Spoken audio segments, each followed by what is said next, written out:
लेकिन B are Santosh ji क्यों case पे केस करके, दावे पे दावे करके, स्टे के ऊपर स्टे क्यों लेके आ रहे? इस बात को जरा जनता गौर करके सोचे। मेरी जनता से एक ही रिक्वेस्ट है, जिस देश में गांधी जी पैदा हुए हैं उस देश में आज झूठ का राज चल रहा है।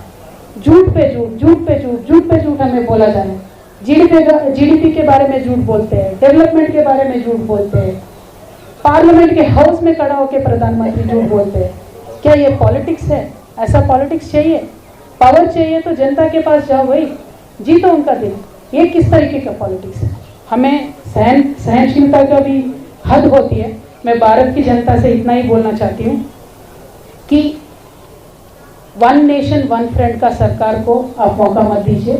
जो विपक्ष है उनके बात रखना चाहते हैं, जरा उनको मौका दीजिए। मुझे एक बहुत इंटरेस्टिंग किस्सा याद आ रहा है। महाभारत का युद्ध चल रहा होता है, दुर्योधन जा रहे होते हैं युद्ध में, तो अपने माताजी गांधारी के पास आते हैं और पूछते हैं, माताजी मैं तो संग्राम में जा रहा हूँ, मुझे आशीर्वाद दे दो। तो माताजी गांधारी बहुत एक अच्छी लेडी है, स्ट्रॉन्ग कैरेक्टर वाली लेडी है। तो दुर्योधन को जानती है दुर्योधन के तरफ गलत है, तो वो आशीर्वाद कैसे दे दे विजय होने की? तो वो एक आशीर्वाद ऐसा देती है, गांधारी माता बोलती है, ये तो धर्म ततो जय, यानी धर्म जिस तरफ है उसका जय हो। आज मैं भी वही बोलती हूँ, धर्म जिस तरफ है उसका ही विजय हो। देखिए, जेल में रखने से कृष्ण भगवान का पैदा होने से किसी ने रोक नहीं पाया। अज्ञातवास में रह के अर्जुन का तो शूरता कभी कम नहीं हुआ। वनवास में जाने के बाद भगवान श्री राम और भी स्ट्रांग हो गए, लोक कल्याण के लिए ही काम कर रहे हैं। तो जब जब इस दुनिया में किसी को लगता है कि हम भगवान से पावरफुल है, हम इंसान नहीं है, हम सब कुछ कंट्रोल कर सकते हैं, सारे एजेंसीज को कंट्रोल कर सकते हैं, तब एक प्रिंसिपल ऑफ नेचुरल जस्टिस करके कुछ रहता है, प्राकृतिक न्याय, जरूर वो आगे आएगा। कल को बीजेपी के सरकार जिस तरह से तानाशाही कर रही है इस देश के साथ, पक्का वो न्याय आगे आएगा। तो मैं आज भी वही बोलती हूँ, हम ईडी में जाएंगे, वो आप जहाँ जहाँ बुलाएंगे कहीं वहाँ जाएंगे, क्योंकि हम मानते हैं कि हमारे साथ सत्य है, न्याय है, धर्म है। तो ये तो धर्म ततो जय, हमारे साथ भगवान है। Thank you so much. जय तेलंगाना, जय भारत।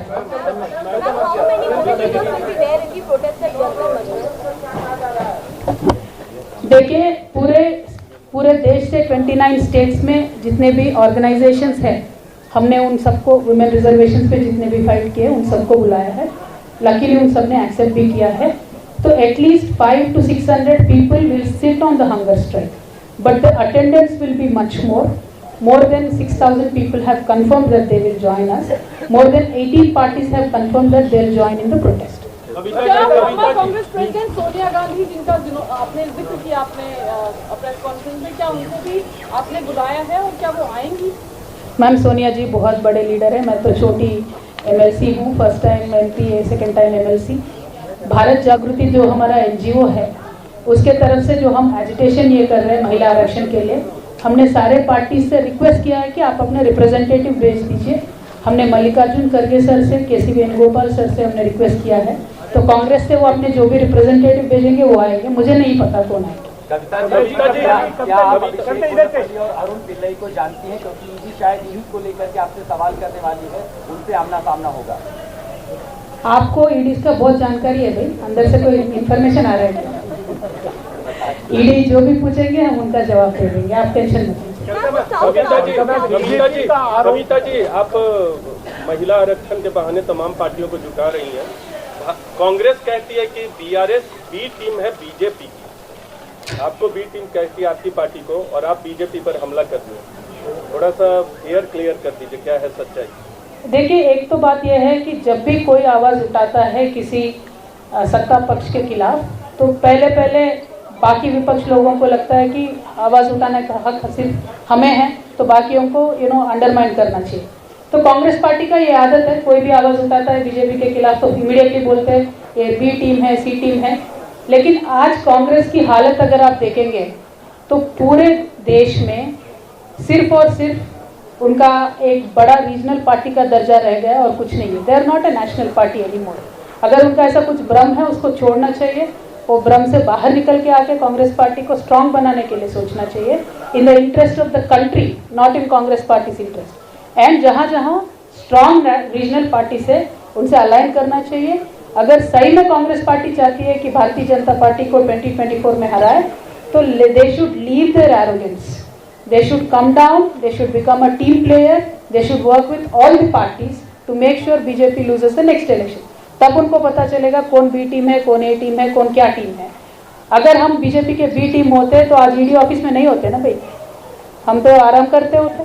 वो तो उनके खुद के नेता बोलते हैं भारतीय जनता पार्टी के कि जो भी ज्वाइन हो जाता है बीजेपी में तो उनका कुछ आराम ही आराम है, कोई एजेंसी नहीं देखता है। 600 करोड़ का घोटाला करो, 1 लाख करोड़ का करो, अदानी के जैसा रिकॉर्ड तोड़ घोटाला करो, फिर भी कोई नहीं पूछने वाला है ना। तो हम तो बी टीम नहीं है, हम तो ए टीम है। आगे चल के बराबर भारतीय जनता पार्टी का ऑल्टरनेटिव बीआरएस होगा, एक बहुत पावरफुल पॉलिटिकल एक पार्टी इस देश में बनेगी। BRS will work for the nation and we will emerge very strong. BJP का आरोप है कि the parties have been at the receiving end of agencies, almost all the opposition parties. Now, most people see that the initiative taken by GRS, TMC and SP seems to be like a third front that will go against the interests of the opposition parties. Will your party take an initiative to bring all the opposition parties, especially in the wake of attack onslaught by the central agencies against like-minded opposition parties? Because even now you are saying that the Congress party is not coming along with the regional forces. What do you think? Should all the opposition parties come together against the central agencies? Brother, we've been taking the initiative for a long time. It's not now. Honorable Chief Minister and our leader of Bharatiya Rashtra Samiti, KCR Garu, has taken the initiative and we've held multiple meetings with stakeholders of various parties in this country, and we have declared it openly that we will work with all like-minded parties. Idea and ideology is simple. Bharatiya Janata Party in today's form and shape is hurting the country, not working for the development of the country. They are spoiling the ecosystem of this country and the secular fabric of this country. So certainly we will work to unseat them from power, and we will work with every party which is like-minded. Ma'am, coming to the ED case, how do you interpret the silence of your father and your brother? About what? For the ED case against you, they are not very vocal about it. See, why should my father and brother speak about such silly The issues? party also is targeted. No, the entire party, in fact my brother and Honorable Minister just held a press conference today. But that apart, entire party, 15-16 MLAs, leaders, small leaders, big leaders, everybody has been targeted. And that has been the attitude of the BJP party, unfortunately, in every state. So if we speak about it and make a big issue out of it, tomorrow my dear friends in the press, they'll write कि डर गए ये बात कर रहे हैं सिर्फ ED के बारे में. But I really want to request through you to the people. See, today we put up a protest for Mahila bill. They'll call me to ED. So every paper is writing only about Kavita attending ED, but not Kavita doing dharna for a women bill. So tomorrow they'll increase the price of the cylinder, but then they'll call some other leader to ED. So cylinder hike price will not be there, issue will not be there. Some other leader going to the ED will be there. Some Adani issue comes, they'll call some other neta to ED. So the diversion tactics of Bharatiya Janata Party is what needs to be exposed today by all the political parties, and that is what today TRS is trying to do. See, I could have attended ED today and I could have cancelled the dharna tomorrow. Why am I not doing that? Because I want to prove a point that your diversion tactics will not work anymore. We will make sure that people will know about the issues, understand about the issues, and important issues of the country need to be highlighted. So we will work for that. That is our fight. And they're continuously alleging about the South Cartel group. They're continuously alleging there's a South Cartel link, there are 3 people and a major part of it with the bribery which was given and the entire liquor case. See, all I am trying to tell you is this. Bharatiya Janata Party and its leaders will set up a narrative. Then they will look for characters. Okay? So that has been the agenda, that has been the strategy from day one. Not only me, every politician, every political party or every business house which does not subscribe to their ideology, that is what they have done. They will come up with their own narrative. They will try to fix me up in one or the other roles. And they are calling me various names. Let them call. Let the people decide. We will cooperate with it. Ma'am, you are making a larger alliance between opposition parties. Where does the Congress party stand in that alliance? You think that if required, you will speak with them or they'll approach you. What is the stand or what is the status of Congress party in your idea of opposition unity? And just adding to that, कि कांग्रेस हमेशा कहती है कि हमारे बिना कोई भी Alternate possible नहीं है. हम ही एक alternate force है, हमारे बिना कोई alliance possible नहीं है. क्या आप धारणा से सहमत हैं? देखिए, कांग्रेस कहाँ पे खड़ी है वो तो कांग्रेस से ही पूछना पड़ेगा, वो मुझे नहीं मालूम. लेकिन हम जहाँ पे खड़े हैं, हम जहाँ से देश की हालत देख रहे हैं, हम समझते हैं कि सारे ऑपोजिशन को एक साथ आना चाहिए, उसमें कोई दो राय नहीं है। अब कांग्रेस की जिम्मेदारी देश के प्रति क्या है वो कांग्रेस डिसाइड कर ले। कांग्रेस को अगर आज भी लगता है कि उनके बगैर कुछ नहीं हो सकता है तो वो एक बार फैक्ट चेक कर ले, क्योंकि 4000 एमएलए में से आज कांग्रेस के पास सिर्फ 600 एमएलए है। What is that number? Where is there number? Today in Tamil Nadu they are in a गठबंधन सरकार, but they have only 17 MLA. In Bihar they have in गठबंधन सरकार. How many MLAs do they have? In Bengal मुश्किल से अभी by election में entry हुआ है, एक MLA है कांग्रेस का.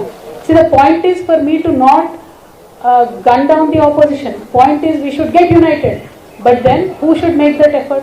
Why should the burden be only on the other parties? Why should the burden be only on BRS? Yes, BRS has stated stand is that we will work for it. We are